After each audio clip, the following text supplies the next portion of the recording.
లక్ష్మణ్ గారు నమస్తే. నమస్తే. తాజాగా జరుగుతున్నటువంటి పరిణామాలు చూస్తే, పొలిటికల్ డెవలప్మెంట్స్ చూస్తే పుల్లారావు గారు కొన్ని పాయింట్స్ చెప్పారు. సలహాలు తీసుకోకపోవడం, కన్సల్ట్ చేయకపోవడం, అలాగే ప్రాణప్రతిష్ఠ ఈ రామాలయ ప్రారంభోత్సవానికి హాజరు కాకపోవడం ద్వారా తాను తీసుకున్న గొయ్యిలో తానే పడినట్టుగా ఇంకా చాలా నష్టపోయింది. అసలు ఈ కూటమి భవిష్యత్తు ప్రశ్నార్థకంగా మారి అసలు ఈ రాబోయే 2 నెలల్లో ఇంకా బలహీనపడే అవకాశాలు కనిపిస్తున్నాయా? అంటే బీజేపీకి మరింత మార్గం సుగమమైందా? ఇక్కడ మనం గమనించాల్సింది ఏమిటంటే, రామ జన్మభూమి ప్రతిష్టాపన తర్వాత ఓటర్స్ లో ఏమైనా, అంటే ప్రత్యేకించి హిందూ బెల్ట్ లో ఏమైనా మార్పు వస్తుందా, విపరీతంగా వచ్చి ఓట్లు వేస్తారా బీజేపీకి అనే దాని మీద మనం వెళ్ళినప్పుడు అది కాంగ్రెస్ పార్టీకి మైనస్ అవుతున్నది. ఎందుకు అంటే వాళ్ళు హాజరు కాలేదు కాబట్టి. అంటే కాంగ్రెస్ పార్టీ క్రిస్టియన్ ఓట్లు, ముస్లిం ఓట్లకు భయపడి వాళ్ళు ఖచ్చితంగా కాంగ్రెస్ పార్టీకి వేస్తారు కాబట్టి ఆ యొక్క ఓట్ బ్యాంకును పోగొట్టుకోకుండా ఉండటానికి కోసము 80% ఉన్నటువంటి హిందువులను కూడా వ్యతిరేకిస్తున్నారా అన్నది ఇవాళ హిందువుల్లో చర్చ వచ్చింది. చర్చకు వచ్చినప్పుడు ఆ చర్చించుకోవడం బాగుంది. ఆ పట్టుదల రేపు పోలింగ్ కేంద్రాల్లో కనబడుతుందా, వచ్చి ఓట్లు వేస్తారా, ఇది సమస్య. ఎందుకంటే పుల్లారావు గారు అది చెప్పాడు, మనం అంచనా వేయలేము అని. నిజంగా అలా అంచనా వేసి అలా రాగలిగితే కేరళలో కానీ, తమిళనాడులో కానీ, లేకపోతే ఆంధ్రప్రదేశ్లో కానీ రాని చోట్ల కూడా ఓట్లు రావాలి. నేనైతే వస్తాయని అనుకోవటం లేదు. పుల్లారావు గారు చెప్పిన దాన్ని ఏకీభవిస్తుంది. ఎక్కడ ఈ ఇంపాక్ట్ అనేది ఈ స్టేట్స్ లో ఉండదంటారా?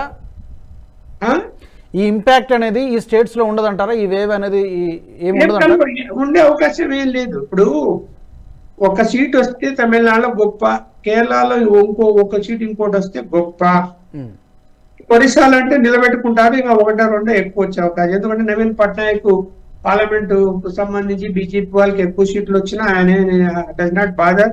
ఆయన దాని మీద ఏ రోజు కూడా వాళ్ళకి అడ్డంకులు కల్పించి, ఇబ్బందులు కల్పించి ఏం చేయలేదు అని అనుకున్నాడు.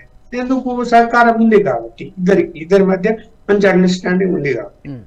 ఇక్కడ మనకి ఆంధ్రప్రదేశ్ వస్తే 0. మనం ఎంత అక్కడ లేపినా కూడా లేచే పరిస్థితులు కనపడలేదు. ఎందుకు? మొత్తం మీడియా సంస్థలన్నీ కూడా అటు వైఎస్ఆర్సీపీకో ఇటు తెలుగుదేశంకో తప్ప ఎవరికి పనిచేయడం లేదు. బీజేపీ 0, ఏం లేదు అని డబ్బా కొడుతున్నారు. ఈ సరైన నాయకులు కూడా ముందుకు రావటం లేదు. ఓకే, మనం తెలంగాణ తీసుకున్నప్పుడు 4 ఉన్నాయి. ఇప్పుడు ఇంకా 2, 3 రావచ్చు, లేదు 10 టార్గెట్, 12 టార్గెట్ అంటున్నారు, లేదా 10 టార్గెట్ విషయాలు చెప్పారు అనుకున్నాం. ఇంకో 2, 3 ఎక్కువ వస్తాయా అంటే కాంగ్రెస్ పార్టీ అంత సులభంగా బీజేపీకి సీట్లు రాని లేని పద్ధతిలో ఇక్కడ పనిచేసే పరిస్థితి కనపడలేదు. ఖచ్చితంగా వాళ్ళు సీరియస్ గానే తీసుకొని పనిచేస్తారని నేను భావిస్తున్నాను. వాళ్ళు టార్గెట్ 10 పెట్టుకున్నారు, వీళ్ళు టార్గెట్ 10 పెట్టుకున్నారు, బీజేపీ కూడా 10 పెట్టుకున్నారు. అక్కడ ఉన్నవేమో 10. నష్టపోయేది ఖచ్చితంగా రేపొద్దున బీఆర్ఎస్ పార్టీ నష్టపోతుందని నేను అనుకుంటున్నాను. వాళ్ళకు 2 వస్తే గొప్ప అనేది. సరే, ఎంఐఎం ఒకటి ఎలాగ వస్తుంది, కానీ బీజేపీకి రావాలి. ఇప్పుడు ఉన్నటువంటి ఓటు పర్సెంటేజ్ ఇవన్నీ గమనించినప్పుడు మనము ఖచ్చితంగా వాళ్ళకి 4+4 రావాలి.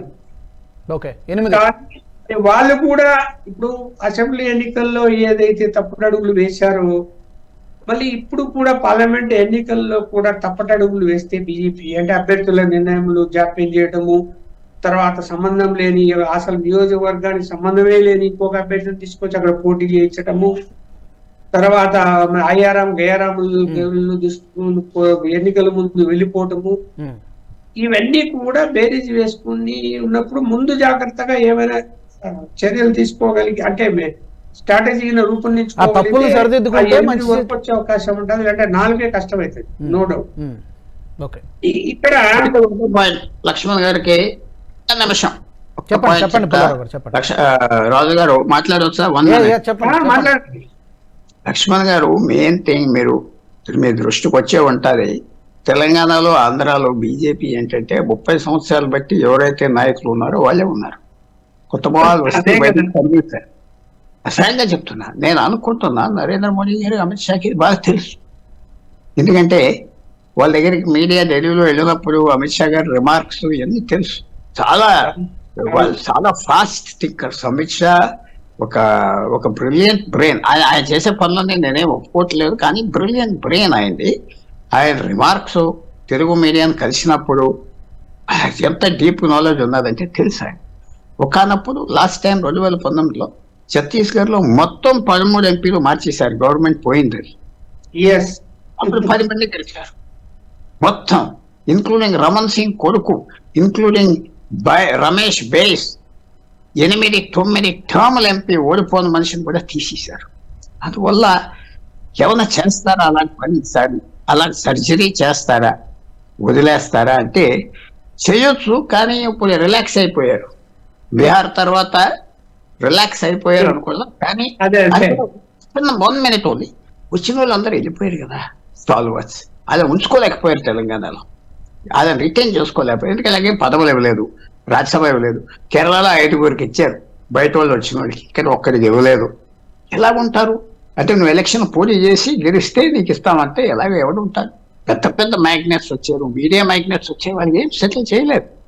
ఉరుకునే అలా తప్పించారు, ఆఖరికి తప్పిపోయారు, అందరూ హ్యాపీగా ఉన్నారు. సో మీరన్న మాటకి నేను ఒప్పుకోవట్లేదు. 4కి ఇంకో 4 కలిసి వస్తాయంటే I don't think so. Okay, all right. కలిసి వచ్చే అవకాశం ఉంది. I have to answer this. Sir, BJP తెలంగాణలో కొత్త మొహాలు రాలేదు అనేది కరెక్ట్ కాదండి. గత 10 సంవత్సరాల్లో రఘునందన్ రావు గారు కావచ్చు, అరవింద్ గారు కావచ్చు, ఈటెల రాజేందర్ గారు కావచ్చు, డికే అరుణ గారు కావచ్చు, సోయం బాపురావు గారు, వీరందరూ ఎప్పుడు ఉండే అండి? ఎప్పుడు వచ్చారు? 2019 తర్వాత వచ్చారు వీళ్ళందరూ. ఇప్పుడు వెంకటరమణారెడ్డి, ఎమ్మెల్యే గెలిచిన వెంకటరమణారెడ్డి గారు కావచ్చు, హరీష్ గారు కావచ్చు, ఆ తర్వాత మన మహేశ్వర్ రెడ్డి కావచ్చు, వీళ్ళందరూ ఎప్పుడు వచ్చారండి? సార్ మీరు అసలు ఓన్లీ మీరు ఏదో 2-3 వీళ్ళే బీజేపీ. ఇంకా మీకు బాధ వస్తుందని, మీకు బాధ వస్తుంది లోతుగా చెప్పలేదు. ఏంటంటే 8 మంది ఎమ్మెల్యేలు గెలిచారు కదా. ఈ 8 మంది ఎమ్మెల్యేలలో భారతీయ జనతా పార్టీలో సంస్థాగతంగా ఎప్పటి నుంచో ఉన్న వాళ్ళు ఎవరంటే ఒక రాజాసింగ్ కాకుండా 7 కొత్త వారే కదా, ఫస్ట్ టైం గెలిచిన వారే కదా. కరెక్ట్. అది మీరు ఎమ్మెల్యే సీట్స్ ఇవ్వడానికి రెడీగా ఉన్నారు, ఓడిపోతే పోతారు. You have not given any governorship. ఒక రాజ్యసభ ఎవరికి ఇచ్చారు? మిగతా రాష్ట్రాల్లో అందరికి ఇచ్చారు. కేరళలో రాజ్యసభ ఇచ్చారు. ఇక్కడ ఈ పాయింట్ సురేష్ గారు ఓబీసీ మోర్చా ప్రెసిడెంట్ గౌరవించింది కదా, యూపీ నుంచి ఇచ్చారు. ఇంద్రసేన్ రెడ్డి గారు గవర్నర్ అయ్యారు. సురేష్ గారు వాంట్స్ టు సే సంథింగ్. చెప్పండి సురేష్ గారు. ఇంద్రసేన్ రెడ్డి గారిని గవర్నర్ చేశారు కదా, 40 years. ఇంద్రసేన్ రెడ్డి గారు గవర్నర్ చేశారు. ఓల్డ్ బీజేపీ కొత్త కాదు కదా, కొత్త కాదు కదా. కొత్త ఎందుకు ఇవ్వాలండి? కొత్త వాళ్ళు ఎందుకు ఇవ్వాలంటే పాత వాళ్ళు ఇగ్నోర్ చేస్తారా? ఎవరు వస్తారు? Wrong way to do it. మీరు ఎట్లా అయిపోయిందంటే మా పార్టీకి రండి, మేము సీట్లు ఇస్తామని చెప్పి రాంగ్ వే. బీజేపీ కార్యకర్తల పార్టీ. ఇప్పుడు మీరు కాంపల్లి సంగతి తీసుకోండి, కామారెడ్డిలో ఆయన బీజేపీ అని చెప్పలేం, కానీ he was Hindutva proponent all along, doubt లేదు దాంట్లో. లాస్ట్ ఎలక్షన్ మీరు చూడండి, ఎక్సెప్ట్ సోయం బాపురావు, మిగతా 3 వారు హార్డ్ కోర్ హిందూస్, దాంట్లో డౌట్ లేదు. కిషన్ రెడ్డి గారు ఒక లాంగ్ టైం ఎమ్మెల్యేగా ఉండి ఆయన గెలిచారు అంబర్పేట నుంచి అంతా. దాని తర్వాత ఈ 3 సార్లు 4 సార్లు ఓడిపోయిన మనిషి ఎమ్మెల్యే కోసం మన సంజయ్ గారు, బండి సంజయ్ గారు, అరవింద్ గారు ఉన్నారు. ఆయన కూడా ఫస్ట్ టైం వచ్చారు. కానీ ఈ what we should look at is, Congress అంటుంది మేము 10 సీట్లు గెలుస్తామని ఖర్గే గారు చెప్పేశారు ఏది తెలంగాణలో. So they accepted the fact that 10 seats only we will be winnowing. ఆ 10 సీట్లు కాన్సన్ట్రేట్ చేయమంటారు. అంటే మిగతా సీట్లు ఒకటి ఎంఐఎంకి పక్కన పెడితే మిగతా 8 సీట్లు ఎక్కడికి వస్తుంది అంతే చూడాల్సింది కాదు. నేను చెప్పట్లేదు బీజేపీ 8 సీట్లు గెలుస్తుందని, నేను కూడా చెప్పట్లేదు, అది కరెక్టే సార్ చెప్పింది. అది కానీ నా క్యాల్కులేషన్ ఎక్కడ వస్తుందంటే, కేరళలో 19 సీట్లలో ఇప్పుడున్న పరిస్థితుల్లో Congress last time Sabarimala agitation తర్వాత ఆ కోపం, పినరాయి విజయన్ గవర్నమెంట్ మీద ఉన్న కోపం, ఎట్లయినా బీజేపీ గెలవలేదని చెప్పేసి హిందువులు వేసిన ఓట్లు. సార్ గుర్తుంటుందేమో, కేరళలో Hindus are only 44% of the population, 44% అంతే. They are actually minority in Kerala. అక్కడ majority Christians and Muslims. 4 constituencies, districts అని చెప్పాలి, కాన్స్టిట్యున్సీ కూడా చెప్పలేదు. ట్రివాండ్రం, కాసర్గోడ్, పాలక్కాడ్ అండ్ మన దగ్గర ఒకసారి చూస్తే నడుమిట్లో కొంచెం అటువైపు వెళ్తే పతనంతిట్ట, కానీ అక్కడ కూడా క్రిస్టియన్స్ ఎక్కువ ఉన్నది. బీజేపీ దగ్గర 3 కాన్స్టిట్యున్సీ, త్రిశూర్ కూడా యాడ్ చేసుకోవచ్చు. 4 కాన్స్టిట్యున్సీలో హిందూస్ కొంచెం మెజారిటీలో ఉన్నారు. దాంట్లో అన్నిటికంటే ఎక్కువ మెజారిటీ ఉండేది ట్రివాండ్రం. లాస్ట్ టైం బీజేపీ అక్కడ సెకండ్ వచ్చింది. కాసర్గోడ్ కూడా అంతే సంగతి. కానీ కాసర్గోడ్లో ముస్లిం IUML CPM కలిసి ఓట్ ట్రాన్స్ఫర్ చేసుకొని బీజేపీని ఓడిపించారు, బీజేపీ క్యాండిడేట్. పాలక్కాడ్లో కూడా అదే జరిగింది. So Palakkad municipal corporation BJP దగ్గర ఉంది, పంతలం మున్సిపల్ కార్పొరేషన్ బీజేపీ దగ్గర ఉంది. సో మీరు ట్రివాండ్రం మున్సిపల్ కార్పొరేషన్ 44 మంది వార్డ్ మెంబర్స్ బీజేపీ నుంచి ఉన్నారు. So you can't say BJP will not win in Kerala. కానీ కేరళది అక్కడ ఉన్న రిలీజియస్ కాంబినేషన్ చూస్తే అది ఆటోమేటిక్ బీజేపీ వ్యతిరేకంగా ఉంది. బీజేపీకి అక్కడ 4 సీట్లలో 28% ఓట్లు వచ్చినాయండి కేరళలో పోయినసారి 2019 ఎలక్షన్. సో అక్కడ రిలీజియస్ అట్లా కాంబినేషన్ ఉంది, బీజేపీ గర్వలేరు అక్కడ. అది ప్రాబ్లం. దానికోసం IUML భయపడతారు, రాహుల్ గాంధీ వయనాడులో వెళ్ళి పోటీ చేస్తారు. సురేష్ గారు ఒక్క మాట, కేరళ అగ్రీ విత్ యూ, ఒక క్రిస్టియన్ సెగ్మెంట్ కూడా బీజేపీకి షిఫ్ట్ అయిపోతుంది. I'm from Kerala, that is I'm telling you. చాలా మంది they get surprise that I'm from Kerala. But చెప్పిన ఏంటంటే ఈసారి కూడా క్రిస్టియన్ అక్కడ ఎట్లా సార్, మిగతా స్టేట్స్ లాగా Christianity came to Kerala before it went to Europe. The original converts to Christianity way from the Namboodiri community, అంటే ప్రీస్ట్లీ కమ్యూనిటీ నుంచి కన్వర్ట్ అయ్యారు ఫస్ట్ 17th 18th century. అక్కడి నుంచి మొదలైంది కన్వర్షన్ కేరళ. కానీ అక్కడ లాటిన్ క్యాథలిక్స్ ఉన్నారు, మార్తోమాస్ ఉన్నారు, సిరియన్ క్యాథలిక్స్ ఉన్నారు, సిరియన్ జాకోబైట్స్ ఉన్నారు, చాలా డివిజన్స్ ఉంది అక్కడ. వీళ్ళు నడిమిట్లోనే ఒక్కరికొకరికి పడదు. సుప్రీంకోర్టు దాకా వెళ్ళింది ఒక 150 సంవత్సరాల పాత కేసు, రామ్ జన్మభూమి కన్నా పాత కేసు అది. ఈ చర్చ్ మాది, ఈ చర్చ్ మాది అని కొట్టుకున్నారు. మనం గుడి కోసం మాట్లాడుకున్నాం కేసు, అది it is older than Ram Janmabhoomi. So ఆలోచించండి, ప్రాబ్లమ్ ఇస్ వెరీ సింపుల్. ఇప్పుడు అన్నామలై గారు తమిళనాడులో అంటున్నారు, ద్రవిడియన్ పాలిటిక్స్ ని బ్రేక్ చేయడం చాలా డిఫికల్ట్. కేరళ అంటే ఎందుకంటే చిన్నప్పటి నుంచే మీ బ్రెయిన్ వాషింగ్ నడుస్తుంది మీకు. హిందీ, యాంటీ హిందూ, సనాతన ధర్మ అది అని చెప్పేసి చిన్నప్పటి నుంచే బ్రెయిన్ వాష్ చేస్తారు మిమ్మల్ని. కానీ ఒక న్యూ జనరేషన్ ఆఫ్ ఓటర్స్ వస్తున్నారు, మోదీ గారు వాళ్ళ మీద కాన్సన్ట్రేట్ చేస్తున్నారు. And that is why Annamalai is drawing such huge crowds. Convert చేయడానికి టైం పడుతుంది. ఎస్, దాన్ని పవన్ కళ్యాణ్ ర్యాలీస్ కి 2 లక్షల మంది వస్తారండి, కానీ ఆయనకు ఆ కాన్స్టిట్యూన్సీ 2,000 ఓట్లు కూడా పడవు. ఎందుకంటే you should be able to convert the crowd into votes. అది ఆ ఇన్ఫ్రాస్ట్రక్చర్ కావాలి మీకు. అక్కడే బీజేపీ RSS దోపర్చి సిస్టమ్ కానివ్వండి, వాళ్ళ బూత్ మేనేజ్మెంట్ ఇట్స్ ట్రెమెండస్. ఈసారి కేరళలో 8 సీట్లు పోతే కాంగ్రెస్ కి 55 నుంచి తగ్గి 48 దాకా వస్తుంది కదండి. మిగతా సీట్లు ఎక్కడి నుంచి వస్తే ఇప్పుడు వాళ్ళకి కర్ణాటక నుంచి 2 సీట్లు ఎక్కువ రావచ్చు. మిగతా ఏ స్టేట్ లో వాళ్ళకి ఎక్కువ సీట్లు వస్తుంది చెప్పండి? ఏ స్టేట్ లేదు వాళ్ళ దగ్గర. ఆంధ్రాలో, తెలంగాణలో వాళ్ళకి 10 సీట్లు ఎక్కువ వస్తుందని మీరు చెప్తున్నారు, వాళ్ళు 10 అంటారు, లాస్ట్ 7 కలిచారు అనుకోండి, 7 సీట్లు వస్తుంది. So they are back to 55 again. They will not gain. ఈసారి లాస్ట్ టైం మీకు గుర్తుంటుంది సార్, యూపీలో సమాజ్వాదీ పార్టీ అండ్ మాయావతి కలిసి పోటీ చేశారు అండ్ దే వన్ 10 seats. ఈసారి మాయావతి ఇస్ నాట్ మాయావతి. మీరు చూడండి, మధ్యప్రదేశ్ లో she has got something like 14 to 16% votes in about something like 25 constituencies. She will play the spoil sport. Anti Modi vote ఉంటే కూడా ఆమె తీసుకెళ్లిపోతుంది. అది ఇది వీళ్ళకి చేస్తుంది తప్పు. At the same time Congress యూపీలో 0%, 0, 2%, 3% ఓటు ఉండే వాళ్ళకి. అఖిలేష్ యాదవ్ ఎందుకు తీసుకుంటాడండి వాళ్ళని అట్లాంటి వాళ్ళు? If you can bring the votes to the table. Congress కి మీరు గుర్తుంటుంది, వెస్ట్ బెంగాల్లో 2,40,00,000 ఓట్లు టీఎంసీకి పడింది పోయినసారి లోక్సభ ఎలక్షన్. బీజేపీకి 2,30,00,000 ఓట్లు పడింది. 10 lakh vote difference in across all the constituencies in West Bengal. అదే టైం కాంగ్రెస్ కి 30,00,000 ఓట్లే పడ్డది.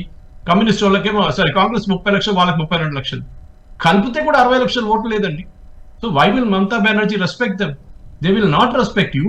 మీరు 1 కోటి ఓట్లు మీ దగ్గర ఉంటే అప్పుడు షీ విల్ రెస్పెక్ట్ యూ. దానికోసం 2 సీట్లు తీసుకోలేకుండా వెళ్ళిపోయింది చెప్పింది. స్టాలిన్ కూడా అదే చెప్తాడు, ఎక్కువ మాట్లాడకు, 2 సీట్లు ఇస్తాను, అది తీసుకుని వెళ్ళిపో అంటాడు.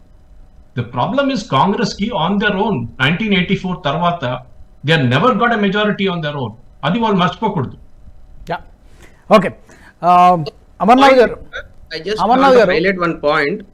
ఈసారి అంటే అయోధ్య రామ మందిర ప్రాణ ప్రతిష్ఠ తర్వాత ఒక ఇంపార్టెంట్ అబ్జర్వేషన్ ఏంటంటే మహిళలలో ఒక ప్రత్యేకమైన ఆదరణ చాలా పెరిగిపోయింది. ఎందుకంటే మొత్తం దేశంలో అక్రాస్ కంట్రీ ప్రతి మూల అంటే ఆదివాసీ మహిళల దగ్గర నుంచి, గిరిజన మహిళల దగ్గర నుంచి అందరూ మహిళలలో ఒక రకమైన భక్తి భావన, రిలీజియస్ సెంటిమెంట్ తోని ఎస్ ఈసారి ఒక కారణ జన్ముడైన మోడీ గారిని గెలిపిద్దామనే ఒక మూడు వాళ్ళు వచ్చింది. ఇది ఒక అబ్జర్వేషన్. అయితే ఇంకొక అబ్జర్వేషన్ ఏంటంటే మొట్టమొదటి అంటే 1952 ఫస్ట్ ఎలక్షన్స్ తర్వాత ఇప్పటి వరకు ఎప్పుడు కూడా 2019 వరకు కూడా పురుషుల యొక్క voting percentage as a percentage of voting, polling percentage మహిళల పోలింగ్ పర్సంటేజ్ కంటే ఎక్కువ ఉంటుంది. కానీ ఫస్ట్ టైం 2019లో it has crossed by 1 percentage point. ఈసారి అది ఆల్మోస్ట్ 2 to 3% పాయింట్స్కి వెళ్తుంది. ఎందుకంటే తెలంగాణలో మనం చూసాం, తెలంగాణలో 2018 ఎలక్షన్స్ లో ఫస్ట్ టైం ఆల్మోస్ట్ 1.5% పాయింట్స్ పెరిగింది మహిళల ఓటు శాతం. మహిళలు 73.5% ఓటింగ్ అయితే పురుషులు 71.5% మాత్రమే ఓటింగ్ జరిగింది.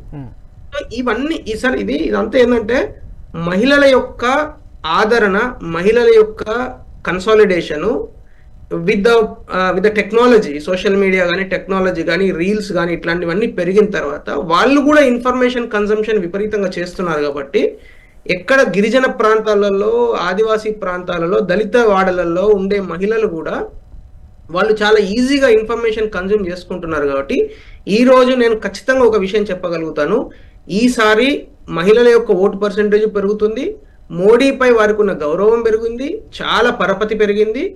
చాలా చోట్ల ఇప్పుడు ఇందాక లక్ష్మణరావు గారు మాట్లాడుతూ ఆంధ్రప్రదేశ్లో కావచ్చు ఇంకో చోట లేదు అన్నారు కదా.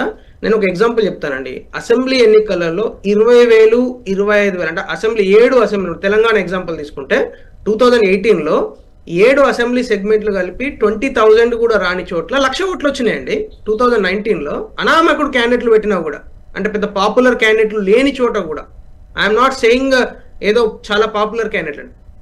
ఎసెన్షియల్లీ నేను చెప్పే పాయింట్ ఏంటంటే మోడీ అనే వేవ్, మోడీ బ్రాండ్ మోడీ ఎట్లా ఉంటుందంటే ఎక్కడైతే అసెంబ్లీ సెగ్మెంట్లలో 1,000, 2,000 ఓట్లు వచ్చిన చోట కూడా ఈరోజు తమిళనాడులో 2-3 లక్షల ఓట్లకు వెళ్ళిపోతుంది, only just in the name of Modi. ఆ తర్వాత క్యాండిడేట్ అక్కడ బలమైన క్యాండిడేట్ ఉంటే ఖచ్చితంగా అక్కడ గెలిచే అవకాశం వస్తుంది, లేకుంటే అది తక్కువ మెజారిటీతో ఓడిపోవడం జరుగుతుంది. మీరు మహబూబ్ నగర్ లో 2018 ఎలక్షన్స్ లో ఎన్ని వచ్చినాయండి ఓట్లు? మొత్తం కలిపి 40,000 ఓట్లు వచ్చినాయి సెగ్మెంట్లలో. పార్లమెంట్ లో ఎన్ని వచ్చినాయండి? 2,80,000 ఓట్లు వచ్చినాయి. మెదక్లో ఎన్ని వచ్చినాయి? ఈసారి ఎన్ని వచ్చినాయి? అసెంబ్లీ సెగ్మెంట్ ఎక్కడైతే తక్కువ వచ్చినా 7 సెగ్మెంట్ కలిపి ప్రతి చోట కూడా పెరుగుతాయి ఓట్లు. ఎంత శాతం పెరుగుతాయి, ఎంత స్పీడ్ గా పెరుగుతాయి, మనం ఎంతవరకు తీసుకెళ్లగలుగుతాం అనే దాన్ని బట్టి గెలుపోవటం డిసైడ్ అవుతాయి. But we are already starting as number 1 team. ఈ వీడియో మీకు నచ్చినట్టయితే లైక్ చేయండి, 10 మందికి షేర్ చేయండి. అలాగే కామెంట్ల రూపంలో మీ అభిప్రాయాలను మాతో పంచుకోండి. Nationalist hub group of channels ను సబ్స్క్రైబ్ చేసుకుని తెలుగునాట జాతీయవాద జర్నలిజాన్ని ప్రోత్సహించండి. ఈ వీడియో కింద ఉన్న బెల్ ఐకాన్ పై క్లిక్ చేయడం మర్చిపోవద్దు.